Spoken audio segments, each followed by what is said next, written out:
සමහර වෙලාවට උඹට සිද්ධ වෙනවා මේ හැම දෙයකින්ම පොඩි බ්‍රේක් එකක් ගන්න. ඒ වගේම සම්පූර්ණයෙන්ම ඩිසපියර් වෙන්න.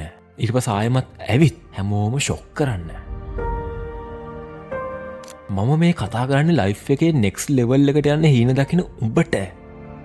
ඒ ඩ්‍රීම් එක වෙනුවෙන් කැපවෙන ක්‍රීඩකෙක් වෙන්න පුළුවන්. ඒ ලෙවල් ගොඩ දාගන්න කට්ටකන ස්ටුඩන්ට් කෙනෙක් වෙන්න පුළුවන්. කැම්පස් එකේ ගේම් ගහන එකෙක් වෙන්න පුළුවන්. අලුත් බිස්නස් එකක් ගොඩ දාගන්න දගලන එකෙක් වෙන්න පුළුවන්. එහෙමත් නැත්නම් අලුත් දෙයක් හොයාගන්න try කරන එකෙක් වෙන්න පුළුවන්.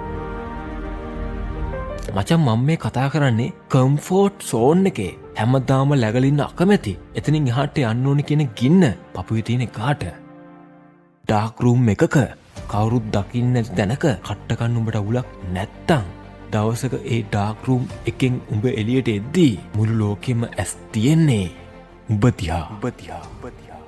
අපි අදින්නේ මාරම බිසි හැමතිස්සම ඩිස්ට්‍රැක්ෂන් වලින් පිරුණු කෝෂාකාරී සමාජයක. මේ දේවල් චේන්ජ් කරන්න පුළුවන් එකම විදිහ තමයි ටික කාලයකට මේ හැම දෙයකින්ම ඇත්තලා ඩිසපියර් වෙන එක. සමහර විට උඹට සෝෂල් මීඩියා ඇප්ස් ඩිලීට් කරන්න වෙයි. සමහර මිනිස්සුන්ගෙන් ඈත් වෙලා යන්න වෙයි. අර ඩාර්ක් රූම් එකට වෙලා උඹ ගැනම උඹේ ටාගට් ගැනම ફોකස් කරන්න උඹට සිද්ධ වෙයි.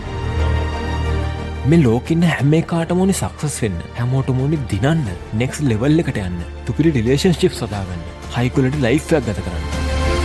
ඒ කිසිම එකෙක් කැමති නැහැ තමන්ගේ ගමනට බාධා වෙන දේවල් අයින් කරලා දාන්න. කිසිම එකෙක් කැමති නැහැ මාස 3කට 4කට 6කට මේ ලෝකෙන් හැංගිලා තමන් ගැන විතරක් ફોකස් කරලා වැඩ කරන්න. ඉක්මනට හිතපන්. මේ හැම බාධාවක්ම අයින් කරලා එක සීසන් එකකට මුළු ලෝකෙම අයින් වෙලා උඹේ හීන වෙනුවෙන් විතරක් වැඩ කරන්න උඹට පුළුවන් වුණොත් මතක තියාගනින් බා. මිනිහෙක්ට ප්‍රසිද්ධියේ වටිනාකම ලැබෙන්නේ ඌ කවුරුන් නැති තැන රහසින් කරපු කැපවීම් වලට. පොඩ්ඩකට මේ හැම දෙයකින්ම ඈත් වෙලා උඹේ පර්පස් එක ගැන ફોකස් කරන්න උඹට පුළුවන්ද? උඹට තාමත් ඒ දේවල් ලැබිලා නැත්තේ උඹ තාමත් ෆ්‍රස්ට්‍රේට් වෙලා ඉන්නේ. උඹ අතහරින්න ඕන දේවල් අතහරින්න ලෑස්ති නැති හින්දා. වහපු දොරවල් පිටිපස්ස තනියම ගේම ගහන්න උඹ ලෑස්ති නැති හින්දා. ඔව් උඹට ඕන තරම් මේ ගැන කතා කරන්න පුළුවන්. ප්ලෑන් ගහන්න පුළුවන්. කොළවල් ලියලා තියාගන්න පුළුවන්. කන්ෆරන්ස් වලට ගිහින් කතා අහන්න පුළුවන්. ඒත් කොතනදී හරි උඹට සිද්ධ වෙනවා මේ හැම දෙයකින්ම අයින් වෙලා උඹේ වැඩේ කරන්න.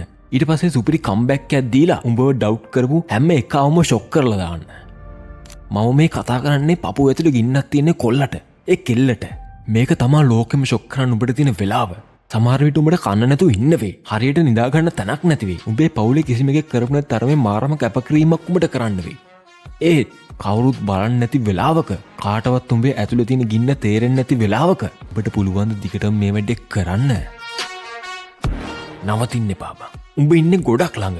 සක්සස් එක උඹව ලෑස්ති කරන ඒ ඩාර්ක් රූම් එකේ ඇතුලේ තියෙන ප්‍රොසෙස් එකට මුහුණ දීපන්. උඹට සිරාම එකෙක් වෙන්න දැන් ටයිම් එක ඇවිල්ලා තියෙන්නේ. කන්නාඩි ඉස්සරහට ගිහින් උඹේ මූණ දිහා බලලා තීරණය කරපන්. මම මේ තියෙන වර්ෂන් එකෙන් මට කවදාවත් මේ ගමන යන්න බෑ කියලා. මම චේන්ජ් වුනේ නැත්තම් මම අනිවාර්යයෙන්ම විනාශ වෙනවා කියලා තේරුම් ගනි. අපි අද ලෝකෙ ඉන්න සුපිරිම චරිත ක්‍රීඩකයෝ නළුවෝ දිහා බලලා අප්පුඩි ගහනවා. උන් අපේ හීරෝස්ලා කරගන්නවා. උන් එළියට ඇවිත් කරන දෙයට අපි ආදරේ. ඒත් උන්ගේ ඒ ග්ලෝරි එක පිටිපස්සේ තියෙන ස්ටෝරි එක උඹලා දන්නේ නැහැ. උන් අලපු දාඩිය, ලේ, කඳුළු උඹලා දැක්කේ නැහැ. නිදාගන්න නැතුව උන් ගත කරපු රැයවල් උඹලා දන්නේ නැහැ. ජීවිතයේ තියෙන ලොකුම ඛේදවාචකේ තමයි Taman ජීවත් වෙන්නේ ඇයිද කියලාවත් දන්නේ නැතුව නිකම්ම හුස්ම ගන්න එක. තමන්ගේ ෆියුචර් එක වෙනස් කරගන්න ඕන කරන හැම බාධාවක්ම අයින් කරලා හැංගෙන්න ලැස්ති කොල්ලෙක් හරි කෙල්ලෙක් හරි මේක අහන් ඉන්නවද? උඹට පුළුවන් ද ලයිබ්‍රරි එකක් ඇතුළට වෙලා හැංගෙන්න, ජිම් එකක් ඇතුළට වෙලා හැංගෙන්න, උඹේ පොත් අස්සට වෙලා හැංගෙන්න, උඹේ කාමරයට වෙලා හැංගෙන්න. අපිට මාර ආසාවක් තියෙන සමාජයක් ඉස්සරහට වෙලා කැපිලා පේන්න. ඒතර behind the scenes කරන්න ඕනේ වැඩේට කට්ට කන්න අපිට ඉවසීමක් නැහැ. උඹ කරන්න යන දේ මුළු ලෝකෙටම කියෝ යන එක දැන්වත් නවත්තපන්.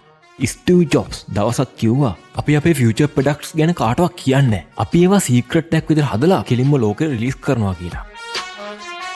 අපේ මයින්ඩ්සෙට් එකේ අපේ පපුවේ තියෙන්නේ ඉතාමත් පොඩි ඉඩක් බා. උඹට අනවශ්‍ය දේවල් වලට ඍණාත්මක අදහස් වලට ඒ දෙන ඉඩ තරමට උඹේ අරමුණට යන්න තියෙන උඹේ එනර්ජි එක නැති වෙලා යනවා. ඒ නිසා අද ඉඳන් උඹේ ලයිෆ් එකේ ඉන්න හැම එකගෙම උඹ කරන්න යන හැම දෙයින්ම මෙන්න මේ ප්‍රශ්නේ අහපන්. මේ දේවල් වලට මගේ ටයිම් එක දෙන එක වටිනවද? මචං මේ ප්‍රශ්නෙට උත්තරේ හරිම සරලයි. උත්තරේ නෑ නම් උඹ එතනින් අයින් වෙලා අන්ප්ලග් වෙලා.